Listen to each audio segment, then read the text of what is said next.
Mayong hapon sa tanan, kumusta mga higala ug mga kaigsunan? Welcome sa atong katinawan sa kamatuoran. Nini nga po na amok ko nasab kamo nga ginauhag sa papahig-uban sa paghisgot ning importante kaayo nga angay natong masabtan may tungod sa kinaiya o kahimtang ni Ginoong Hesus. Kaya dili kalimod nga atong masinati, atong makita diya sa Facebook, sa YouTube nga daghan ang magdebate. Ang ilang debatihan kining may tungod sa kung kinsa ba si Kristo. Tao ra ba gyud siya o Dios? Ang uban dili gyud motuo nga si Kristo Dios. Sa rason nga, kung madiyos ba si Kristo, maduha na ang Diyos. Naa ba ang amahan nga Diyos, na nasab si Kristo nga Diyos. So sa tinawhano nato nga pagka-sulti o balanse, natural, maduha tuod. Kung namang gamiton sa mathematics, kanang gitawag nga 1 plus 1. Pero kung atong gamiton ang, kanang gitawag addition man to, pero kung atong gamiton ang gitawag multiplication, 1 times 1 equals 1. Gamiton sa uban, kanang 1 is 30, I and my father are 1. Pero ang uban ana, dili gid na mo dawat. Labi na itong mga higala, mga higala sa pikas pundok, sa iglesia nga, dili sila mo dawat ana. Ang ilang baruganan, kanang 1:40, kay si Kristo daw, ibungat man nga siya tao. O tinuod masab na. So, sorry kayo. Kani nga ako diri, ako rang idiretso-diretso kay daghan naman sa inyo nakakita, nakabati, daghan mga teksto gigamit nga nagmatuod nga si Kristo Dios. Romano 9:5, Tito 2:13, gunpang mga teksto pa. Kini nga ko karon ato sulayan. Pag kutlo kining pipila ka mga teksto sa Biblia nga sa akong pagpaniid murag wala ni magamit o kutlo ang teksto sa motuo nga si Kristo Dios. Kasagaran gamit nila katong naanda na nga mga teksto. Nga basa gayud ngaymo nga si Kristo Dios, kanang word gayud nga Dios. Pero sa mga gihapon, supakon gihapon lagi na sa atong mga higala, mga kaigsunan nga mga membro sa iglesia. Nang karon dunay teksto nga akong kutloon. Ako ning gigamit sa diha nga doon na isa ka ministro sa INC nga mingon siya nga si Kristo dili Dios. Ako siyang gipangutana. Mingon ako kaniya, Brad, mutuo ba kaw nga sa Old Testament na ay mga propeta sa Dios nga sila nanagna? Mingon siya, oo. Ako po siyang gipangutana usab. Kang kinsa man espiritu ang diha kanila sa ilang pagpanagna. Mingon siya, espiritu sa Dios. Ako na pong gipangutana. Dili ba di ay pwede nga ang espiritu sa tao maoy mo mando sa manalagna o propeta sa pagpanagna? Mingon siya nga, dili. Muntahan ako nga nung dili man, Brad. Sorry. Ang tubag niya kay tao ragod. Kung mao, walay bisang kinsa nga tao nga pwede ang iyang espiritu mumando sa mga propeta aron managna. Ang tubag niya, oo. Karon, doon ako gikutlo sa sulat ni Pedro. Wasa na ako hinganli unsa kapitulo ug bersikulo. Nga nagingon nga ang mga propeta kanhe nanagna sila, nagpakisusi sila sa mga pag-antos ni Kristo o sa himaya nga mudason nga sa ilang pagpanagna ang Espiritu ni Kristo diha kanila. Ako dahil siyang gipangutana, Brad, sa sulat ni Pedro, napasabot si Pedro nga di ay ang mga propeta sa Old Testament sa diha nga sila nanagna. Espiritu ni Kristo ang diha kanila. Sorry. So akong gipangutana siya, ingon ka nga dili pwede ang espiritu sa tao makamando sa panalagna.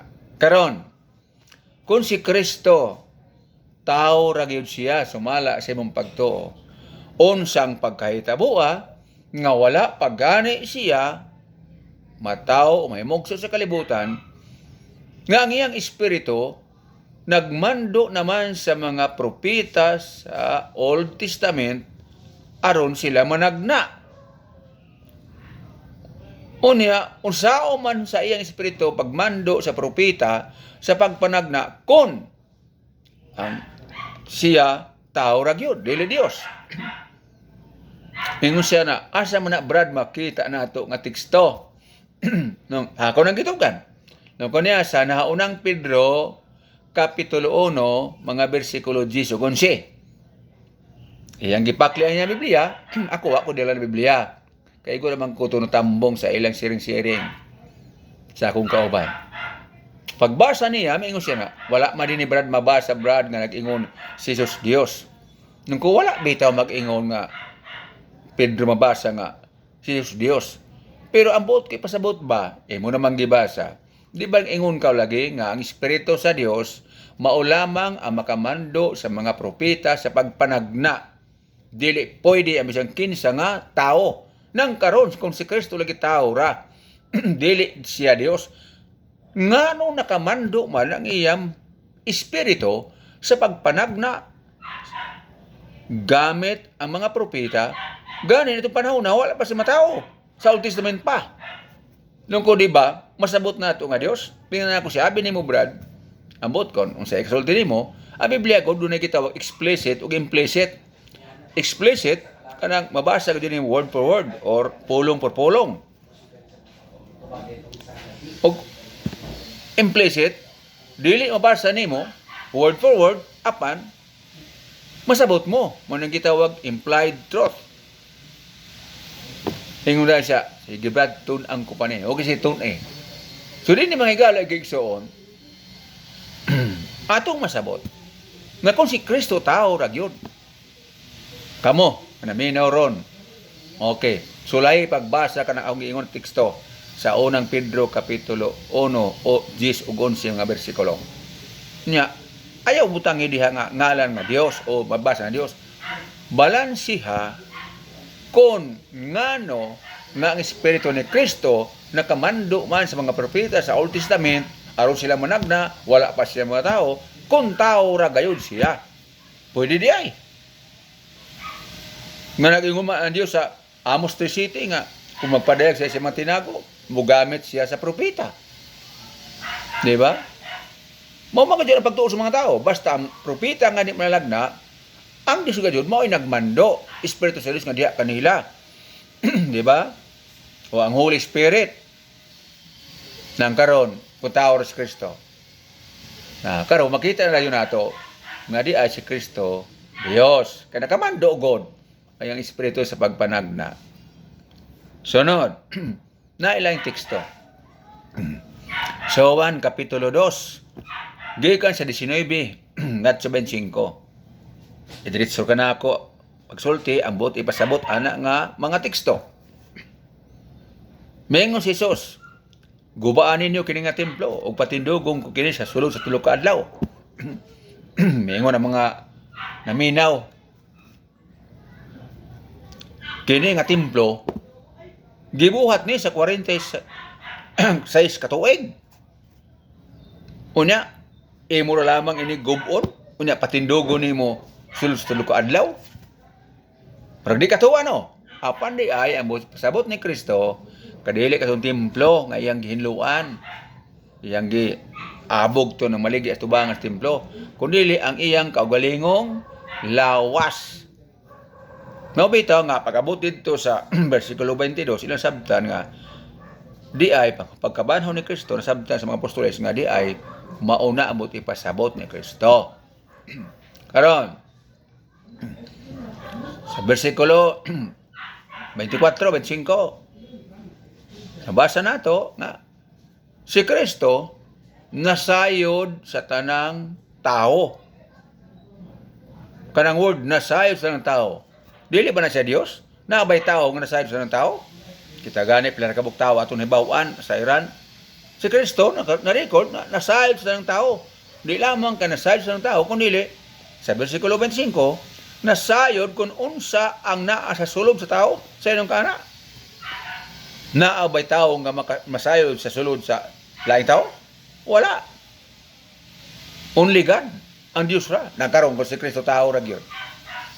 Unsa pagkahitabuha nga nasayod man siya sa tanang tao, unsa naa sulod sa tao. Kini nga mga teksto posible wa ni gamita siguro sa uban o wa ni matun-e. O kung nabasa ni siguro nila pero yan nila matugkad kaayo. Lain pang teksto.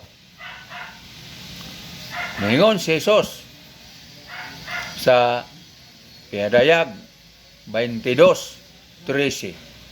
Ako mao ang Alpha ug ang Omega, ang sinugdan ug ang katapusan.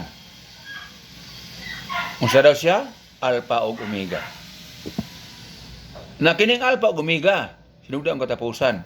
Unsa man na? Tao na siya o Dios? Ang tubag na aspedeg 1:8 nga ang Alpha ug Omega, ang sinugdan ug katapusan, mao ang labing gamhanan nga Dios. Naabay lain mo ang kunana. Ang Dios sa Old Testament sa Isaiah 44:6 mingon ang Dios nga ako mo ang sinugdang katapusan. Masyado pa ang Dios rin makaangkon ana. Dili pwede ang tao makaangkon ana. Kung miangkon man si Kristo ana, nagpasabot nga siya Dios. Bisa matuog kunay mabasa nga mingon siya tao kay dual nature lagi. Si Kristo gisaysay na sa uban nga magsasaysay ana. Niya pa. Sa Pinadayag 22, 6 ug 7, mabasa nato nga ang Dios nga makagahom nagpadala sa iyang anghel or manulunda aron musulti ngadto sa iyang alagad labi na kang Juan. Rato pa ang Dios may nagpadala sa iyang mga anghel ngadto sa iyang mga alagad. Pangutana, kinsa man ni nga Dios? Sa bersikulo 16 sa maurag gapon kapitulo 22 Pinadayag, mingon si ako si Jesus maong nagpadala sa mga manulunda. Tanawa, basahan ka ninyo kanang tibok bersikulo. Kaya ako din gipangsulti kanang punto-punto diretso di na tanan nakasulat sa mga bersikulo. Sa pangutana, makapadala ba di ay ang tao sa anghel? Di pwede. Bisag kinsa nga tao di pwede makapadala o magsugo sa anghel na. At tumo dito, ang Dios ra lamang nang karon ka si Kristo nakapadala man. Kung pagtanaw ninyo, tao ra gyapon. Kini na ako gisulti karon mubo ra kayo ni. Ako ning gisaysay kay isip na lang sa dugang pagpasabot nga itong dili mo tuo nga si Jesus Dios. Kaya katong uban, ipangsay-say naman to, gibalik-balik naman to mga teksto. Sulti na Soriano na, sa uban pa mga Adventista nga mga debatidor. Kini nga akong gisulti, murag lahi ni siya. Bosa, mauna nga kaming Adventista, labi na ko, nagtuo nga si Jesus, dili lamang kay usara gayud ka tao. Kundili sa lain nga bahin, Dios siya.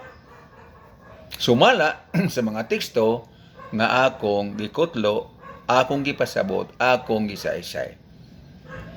Ang hinaot ako nga inyo kining nasabtan sa kinasing-kasing Inyong dawaton ang husto isalikway ang sayo.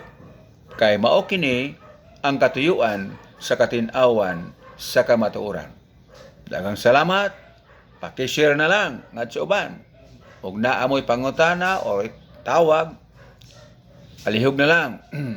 Kini ako cell number 0907-9000-765. Mayong hapon kanatong tanan.